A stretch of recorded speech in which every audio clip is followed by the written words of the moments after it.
Terrorism, terrorist এই সমস্ত ওয়ার্ডগুলো, এই সমস্ত বিষয়গুলো আমরা ছোটোবেলা থেকে দেখে আসছি, শুনে আসছি। ভারতের ওপরে যতবার অ্যাটাক হয়েছে ততবার এরা ভারতকে আঘাত করেছে। এখন এই যে টেরোরিস্ট বা টেরোরিজম, এটা শুরু কোথা থেকে? এটার শুরু হলো দারিদ্রতা থেকে, প্রভার্টি থেকে। এরকম কিছু খুব দরিদ্র ছেলেকে প্রথমে এরা মানে মাস্টার মাইন্ড যারা, তারা ক্যাপচার করে, তারপরে তাদেরকে ব্রেন ওয়াশ করিয়ে তারপর তাদেরকে দিয়ে যা খুশি তাই করিয়ে নিতে পারে।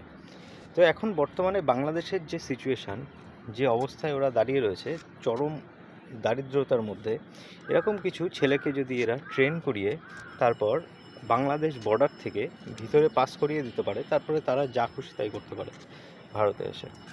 তো এইটার বিষয়ে ভারত কতটা সচেতন সেটা মানে যদি আমি খালি চোখে দেখি, এখানে ইন্টারনাল অনেক বিষয় আছে, সেগুলো হয়তো আমরা সামনে থেকে বুঝতেও পারি না।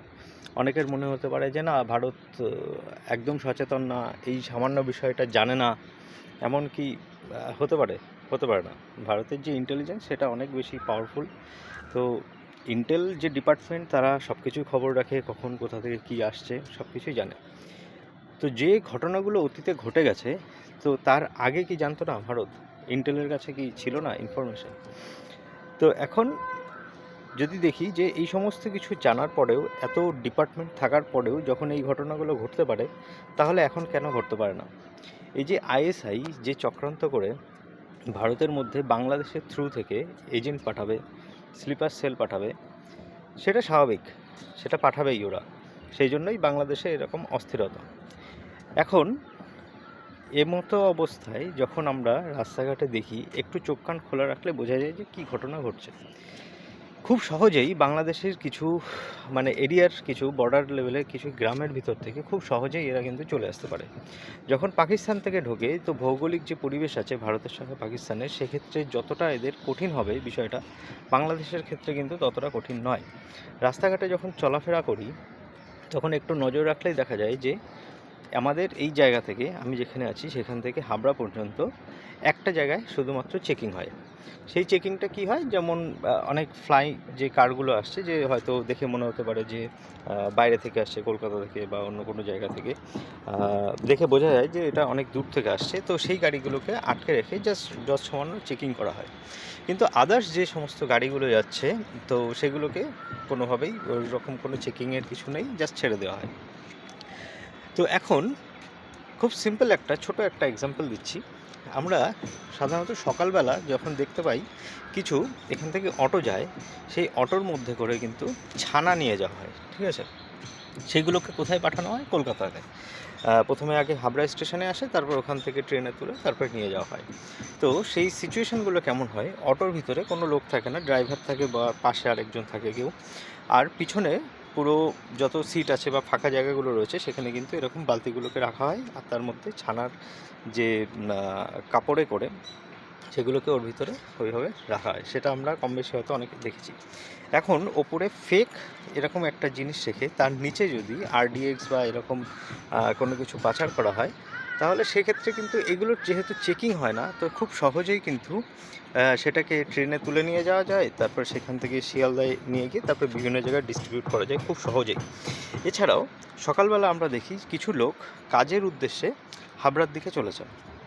তো তারা কীভাবে যায় জেনারেলি, এই প্যাটার্নটা যদি খেয়াল করেন তাহলে বুঝতে পারবেন যে কিছু এরকম লেবার রয়েছে যারা কাজের জন্য হাবড়ার দিকে যাচ্ছে, তারপর সেখান থেকে আস্তে আস্তে ডিস্ট্রিবিউট হয়ে যায় বিভিন্ন জায়গায়। তারা একটা সারবদ্ধভাবে সাইকেল নিয়ে, প্রত্যেকের সাইকেলে ব্যাগ আছে, পিছনে কারোর কারোর বস্তা থাকে, তারপরে কোদাল থাকে, বিভিন্ন মানে দেখে আপনি পরিষ্কার বুঝতে পারবেন এরা কোনো একটা কাজের উদ্দেশ্যে যাচ্ছে। তো এরা কোনো খারাপ কাজের সঙ্গে যুক্ত নয়, এরা কিন্তু খেটে খাওয়া মানুষ। এখন এদের ভিতরেই যদি মিশে যায় এরকম কেউ, যে সে ব্যাগের মধ্যে করে কিছু জিনিস নিয়ে যাচ্ছে কলকাতার দিকে বা হাবড়ার দিকে যাচ্ছে, তারপরে সেখানে তার যে জায়গায় তাকে যেতে বলা হয়েছে সেখানে সে পৌঁছে যাবে, এদের মধ্যে মিশে খুব সহজেই চলে যেতে পারে। এছাড়াও হাজারো রকম উপায় আছে, আমি এরকম দুটো এক্সাম্পল দিলাম। তো প্রত্যেকটা মুহূর্তে এটা মনে হয় যে এই যে মানে চেকিং না করার এদেরকে অতটা লাইটলি নেওয়ার আদৌ কি কোনো মানে আছে? যে প্রত্যেকটা জিনিসকে এত লাইটলি নেওয়া, এত ক্যাজুয়ালি নেওয়া, এই গভর্নমেন্টের একটা কি বলবো যে মানে গভর্নমেন্ট সাধারণত এই সমস্ত বিষয়গুলো কেন দেখে না, কেন এই জিনিসগুলোকে হালকাভাবে নেয়, সেটা আমি বুঝি না। এখন যে সিচুয়েশান হয়ে দাঁড়িয়ে রয়েছে বর্তমানে, সেই সিচুয়েশানে কতটা ভালনারেবল হয়ে রয়েছে বর্ডার, সেটা আমরা সাধারণ মানুষ অনেকেই সচেতনই না। একটা সাপোজ করুন, একটা টিম, ছোট একটা 3 জন বা 4 জনের একটা দল আসলো একটা বাড়িতে, হয়তো তারা ফ্যামিলি সেজে আসলো, ঠিক আছে, যে আমরা ফ্যামিলি মেম্বার সব, তো আমরা একটা ঘর ভাড়া নিতে চাই। সেই ঘর ভাড়া নেওয়ার জন্য তারা একটা অ্যামাউন্ট পে করতে চাইলো, যে ঠিক আছে। কিন্তু তারা দেখলো যে না, আমাদের এখানে কন্টিনিউয়াসলি যাওয়া আসা করতে হবে, এখানে একটা বেস বানাতে হবে। তখন তাকে ওই যে বাড়ির যে মালিক, তাকে কিন্তু তারা ইনভলভ করবে এই ঘটনার মধ্যে, এবং তাকে যদি ভয় দেখায়, তাহলে তাদের কার্যটা সিদ্ধি হবে না, তারা কিন্তু ধরা পড়ে যাবে। কিন্তু তাকে যদি একটা হিউজ অ্যামাউন্ট মানি দিয়ে পুরো কিনে নেওয়া যায়, সে কিন্তু মানে আমাদের এখানকার মানুষের মেন্টালিটির কথা বলছি, তাকে হয়তো 20 লাখ, 30 লাখ, 40 লাখ টাকা দিয়ে তাকে যদি কিনে নেওয়া যায়, তাহলে কিন্তু পার্মানেন্টলি সেই বাড়িটায় থাকা যায়।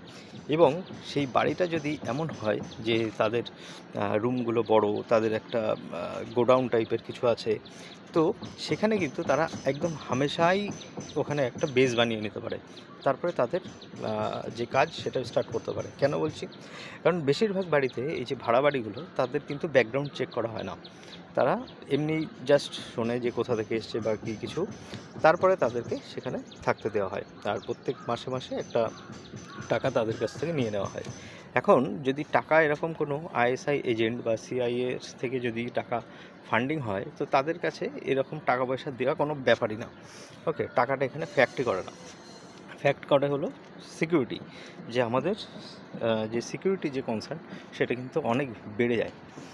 এখন এই সমস্ত বিষয়গুলো কি খেয়াল করে আমাদের সরকার? এই সমস্ত বিষয়গুলোর প্রতি কোনো লক্ষ্যই করে না।